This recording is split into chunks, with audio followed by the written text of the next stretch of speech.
Based on Maslow's hierarchy, humans have a basic need of seeking shelter, and ever since technology allowed us, we've been making games that encourage players to build their own shelter, in a somewhat twisted way, starting with games like Dungeon Keeper, followed by an insurgency of strategy games. However, I'm not going to focus on those, so no Factorio or Pharaoh, sorry.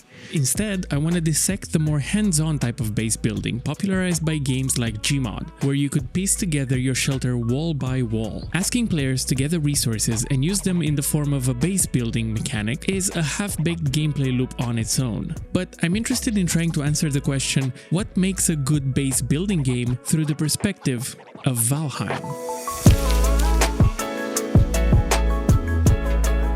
Most of the time, players are attracted to base building as a form of creating shelter, either from enemies or from the environment itself. Some games want you to have a central hub that you can go back to, while others use it as a form of progressing the story. In competitive games, for example, it's a means to prevent other players from getting your loot, while in some games, it's all about creative expression.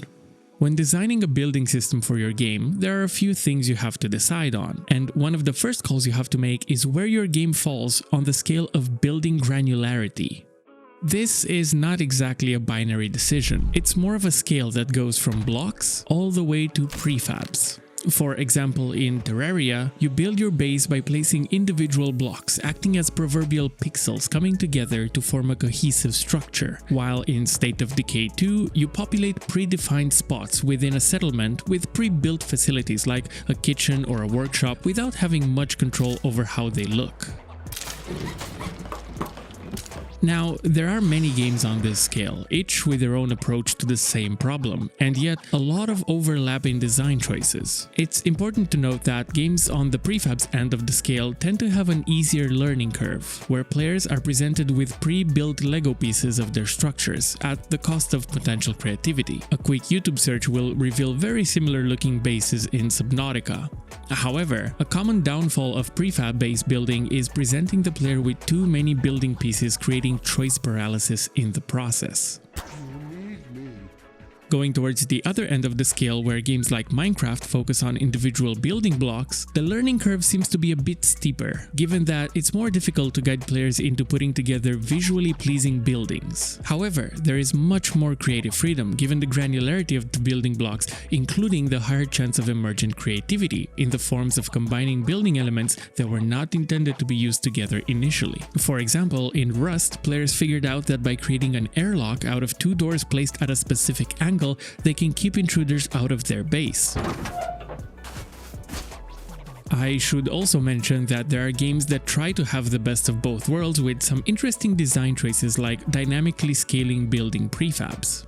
Valheim falls somewhere here on this scale. And what makes it great is a carefully selected collection of well-implemented systems by the developers, Iron Gate, that motivate not only player creativity but also visual aesthetics. The most important of those systems being the implementation of structural integrity. In games that allow you to build, one way to account for structural integrity is to check if a building piece is placed in a valid spot. So, for example, in No Man's Sky, you cannot place a wall in mid-air. However, you can find a valid spot, stack two walls and remove the bottom one to create floating structures. And this can lead to some creative floating base building, which is great. Valheim, however, implemented a more involved structural integrity system that continuously checks not only if structures are placed in a valid spot, but also the stress on each building piece based on how much weight it is supporting.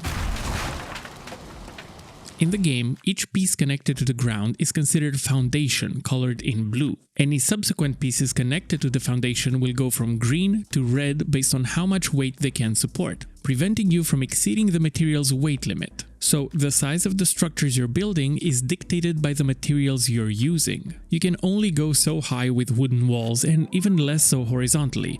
However, bring in some support pillars and you can squeeze in a few extra pieces. More advanced materials like stone and iron allow you to expand further at the high cost of finding and refining those materials.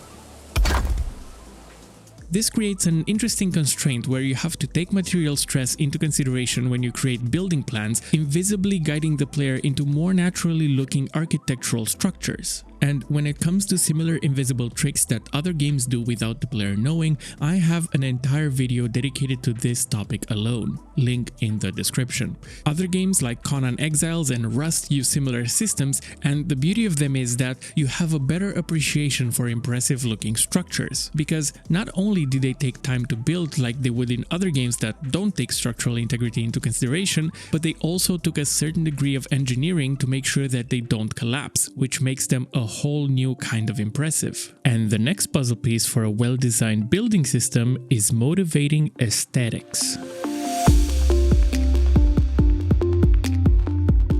And one way of doing this is a basic set of requirements. For example, players will probably build a bed to set as a spawn point in the first few minutes of gameplay. In Minecraft, where there are no requirements for placing a bed, chances are your first shelter will be a hole in the side of a hill. While in Valheim, you can only use a bed if it meets these three requirements. It must be under a roof and surrounded by an enclosed area with a fire nearby.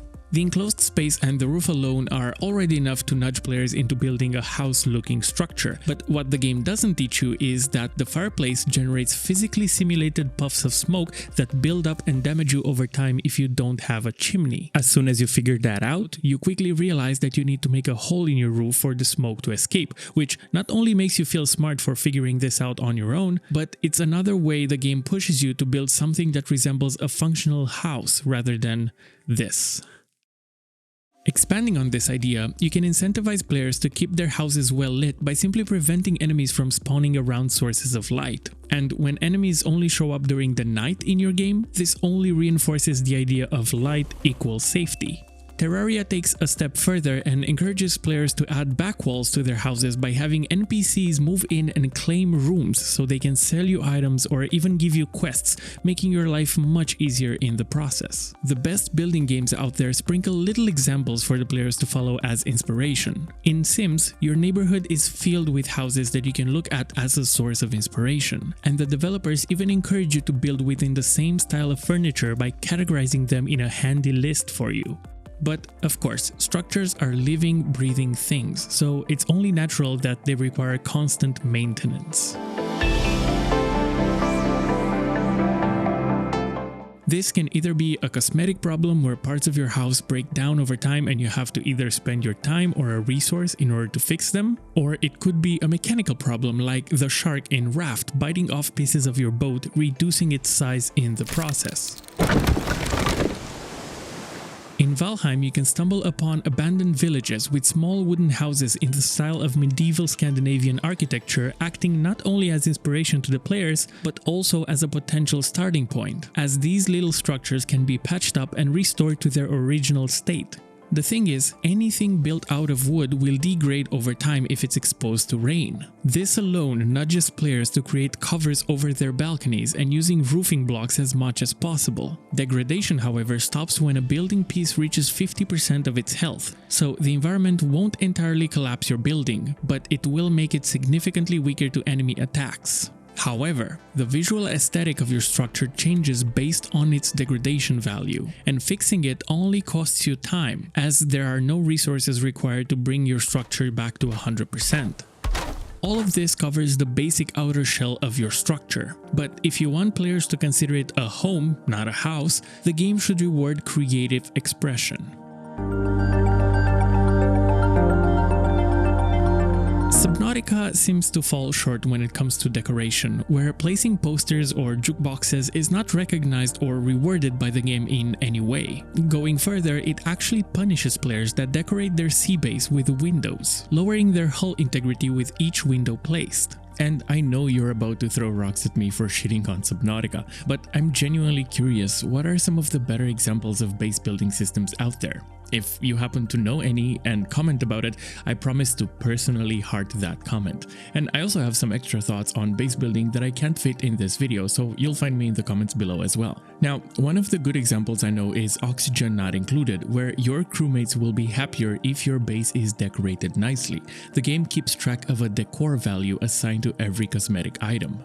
In Valheim, your home has a comfort level that gives you a rested bonus, increasing your health and stamina regeneration as well as XP gain. You can raise the comfort levels of your home by placing decorative items around, increasing the duration of that rested bonus, directly rewarding creative expression. Valheim also avoids punishing players' mistakes by giving 100% of the materials needed to craft any item when that item is destroyed.